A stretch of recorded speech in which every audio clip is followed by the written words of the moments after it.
Welcome back to the Signature Movement. It's your girl Tanya D. Floyd. I ran out a minute ago. Now I'm back. One of my viewers asked me about one-pot meals. Well, today is the day. I'm going to get me some situations going on here. Right quick. Hold on. So this nice size, I call it a spaghetti pot, but it's a nice size pot right here. And I got some chicken thighs. Ew, chicken is so disgusting. When you touch it, just the whole thing is just kind of gross. But I'm gonna take these chicken thighs and I'm gonna make something kind of wonderful. Matter of fact, I got a post. I wrote a recipe once on Facebook and it was very suggestive. But this here is my chicken and rice recipe. Gotta smell the chicken, it's a thing. I'm gonna sit it right there. I don't care what date they put on it. I smell it. Yep. I got to be sure. And you notice I'm putting it all just right in there like this. And I'm not going to take the time to rinse it or wash it or anything. However, that's because you ain't supposed to. A, salmonella, if it's going to be on your chicken, you're not going to kill it by washing it. B, all you're going to do is contaminate all the things around it, including the splashing of the sink and the wall and the faucet and so many more things to clean afterwards. But right here, I got this one little surface I'm going to wipe with some disinfectant when I'm done. But yeah, my chicken right here, unwashed, unrinsed, because salmonella don't respect hot water. And the only thing that's going to kill it is a certain temperature it's going to reach when I'm cooking it. Hold tight. Got my trio of seasonings going on here. And I did just finish rinsing, wash my hands. So you gotta do that after you touch the chicken. Clean your hands, don't touch nothing else. Now why am I doing it this way instead of putting it in a bowl? Because why? It's a one-pot meal. I don't need to dirt up another bowl just to roll this chicken and some seasoning around in it when I got this nice sized pot right here to do it.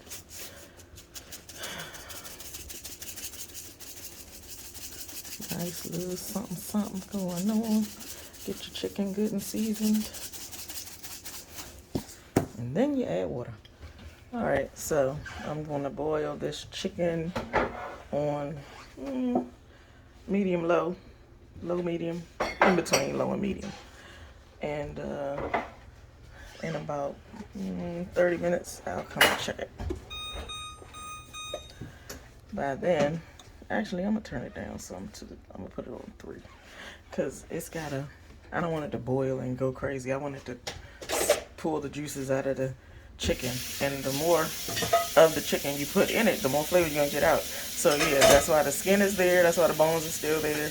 All this chicken goodness, and I picked thighs because they have a higher fat content and they have a more tender meat. So when I cook it for this long, it's not gonna be dry and uninteresting. It's gonna be nice and juicy, and the rice is gonna go with it and be bam, partnership, marriage made in heaven.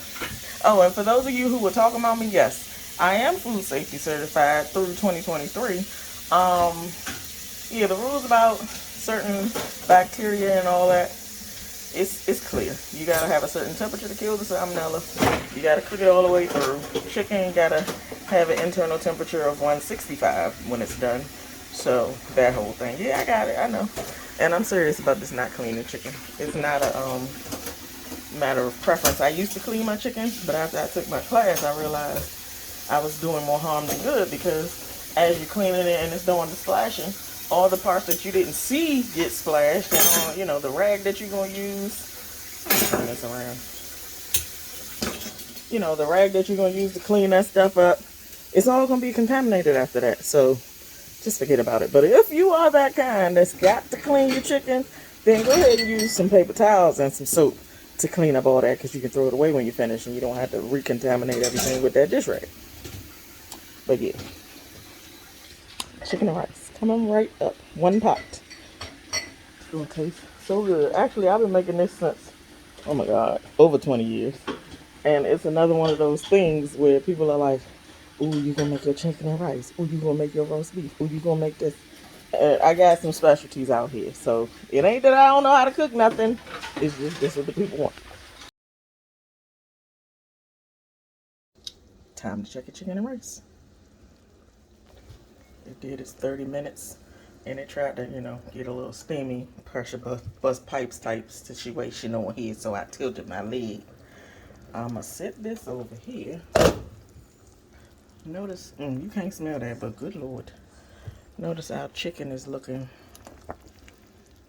oh yeah, it gave it up. Look at that, all that. Come on, steam, help me out. You can see all this nice fatty goodness and flavor and chicken brothness going on in there between steam ups. But yeah, it's time. See that chicken pulling away from the skin? It's getting tight. Like, I usually use legs and thighs, but the legs have too much gristle and veins, and it's just unattractive. And every now and then you get a piece of that, and the kids be like, I don't want that in my chicken and rice. So I just use thighs this time. It should be easy to just pull out that one big bone at the end when I'm done. But for now, I got chicken to give it up, and we about ready for that rice. Now look, don't talk about me, but I don't measure nothing. I use the resistance scale. Like, when I'm making this chicken and rice, if I have enough rice, it'll start giving me resistance when I move my spoon around in there. And then I go to pick some up, and there'll be some on my spoon, right? So that ain't enough. Just do it like that. Now, naturally, first of all, let's say we got to use this saffron rice right here because it's bomb. I used to use regular rice. Not for the last 10 years or so. But yeah, I use the resistance scale to see how much volume is in the broth when I try to stir it. And when I go to pick it up, see, you can pick up all those nice sun-dried tomatoes right there. And you see that? A little bit of rice came through when it's enough. See, a little bit of rice in there. But that's the scale I use to see if it's enough. And what I'm gonna do is, I'm gonna cover it again fully. And I'm gonna crank it up to about 4.5, 5. And I'm gonna let it get good and hot and steamy in there. And the rice gonna start absorbing all the liquid, so I don't have to worry about it boiling over, because the rice just thirsty. It's just gonna drink it all in. And all that lovely flavor gonna mix in with my lovely saffron rice. And it's gonna be like a Spanish dish. And I'll pull those bones out of those thighs when it's all said and done. But for now, I'm gonna give it about let me just give it another 15 minutes to see if the rice absorbs enough of the moisture. You hear that? Don't worry about that. There's some aggressive situations in this pot. If it's going crazy spilling over, that's totally different. But this little trick right here, don't let it switch. You fine. Just, you gotta cook your rice. This rice is like parboiled already, so it's not like serious hard long grain rice. It's gotta take 20-30 minutes to steam. This rice is almost there for you, so you just want it to soak in the juices and get soft, but not too soft. So you gotta cook it a little bit fast versus slow and low. You know what I'm saying? It get mushy when you let it sit in the water too long, but the water hot enough, it'll just drink that juice right in. Meanwhile, I meant to tell you about that particular brand of rice that I use. Comes from Sam's Club. I've never seen it anywhere else. And then I have this imposter. My daughter bought this at some point, but this imposter right here, I've seen it. I bought it. I tried to use it. It ain't the same. It's yellow from, I don't know what. Maybe it's even got saffron. Let's see. Does it have saffron? And feel free to use those instructions whenever you're cooking something you're unfamiliar with. I've been doing this forever. Doesn't say saffron, does it? Yellow seasoning. What the hell is it? Never mind. Okay, it says right there, but oh, see, it says saffron for color. No, I need the saffron and the sun-dried tomato situation right here. This ain't it, y'all. This ain't it. This not my chicken and rice, but you can use that if you like. I would prefer to use it as a side if I was going to use it at all. Okay, not for this. Winding down. I got my tasting spoon. Just see something right fast. Hot, baby, hot. Do this so I can see my rice situation. Looking good. Now I'm going to taste it to see if my rice is tender enough. Not that much, really, just a little bit.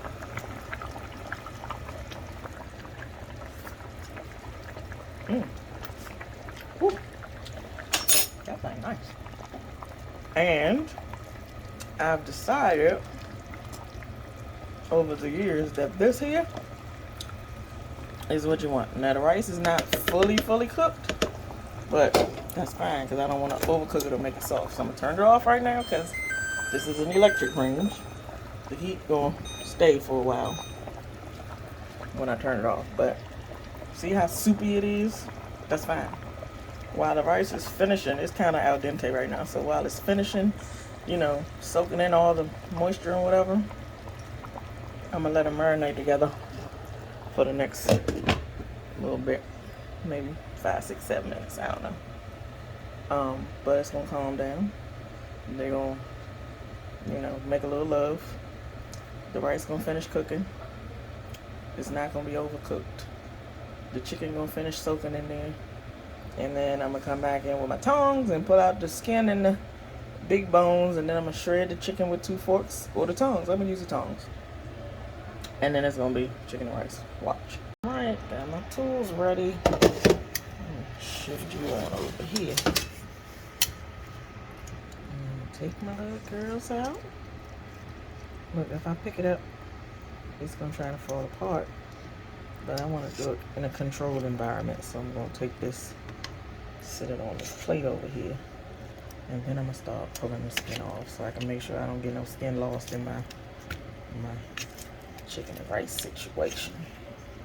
Get it in here. Pull that apart. It's still really hot. I usually wait till it's not piping hot, but it's gotta get done. So let me use my hands, all 2 of them, as my father would say, all 2 of them, and I'll be right back. Boom. Separate it. Boom. Yep, that's all you get. That's all the chicken. Now I know you think it should be ready to eat by now, but it's way too hot. And we got a little bit ways to go because I just shredded the chicken and it's a little, you know, in shock because it's been boiling so much. But look how tender it is. You can just tell it's not dry. Oh, look at the plate. No. Oh, I pulled it in here. Never mind. But you can see it's done and it's still soft and tender, not overdone. These 2 still got some loving to do. So they're gonna sit here together, and that's how the 2 will become one, just soaking up all the same flavors. And then every time you pick up a bite with your fork, it'll be, you know, cohesive. You know what I'm saying? But yeah, let that calm down so you can eat it without burning your mouth, because look at this thing, still way too hot. Give it a minute. Just give it a minute, and then you can go in. Forgot a piece. So a very important part of making anything is clean your stove. Now, you know, it was a foregone conclusion for me. I thought everybody just did this, but apparently not everyone does this. Once you're in the middle of processes and things, like before I added the rice, my stove was clean when I started, but when I added the rice and I sat my spoon down and everything, I had to move that to a dish on the side and wipe the stove down. Then I did it a couple other times that you ain't see, but at the end right here, just wipe down. It's not that hard, but it's part of the process, so don't overlook that piece, okay? Hold tight, we're gonna get in here. You see how it's thickening as it cools, and there's lots of liquid left in it, but when you go to eat it, you don't want it to be dry. Now, first of all, let me just say, this is how I do it, because, you know, with these sinuses and allergies and all this mucus in this family, every now and then you got to do a version of chicken noodle soup or chicken something, because that chicken broth will break that stuff up for you and get it right on out of there. post nasal drip, whatever you got, all that gonna break right on up. But you see how it is like melding together, and the chicken is like, I shredded it kind of thick, but you see how the little pieces are coming together, and you know what I'm saying? Almost like the egg drop soup look when you put it in the bowl. But you want to just get them together, make them love on each other, and then you can go ahead and get your plate. The kids usually get 2 plates, but chicken and rice with saffron rice. Nice and juicy pieces of chicken. I like it chunky, so there's no mistake.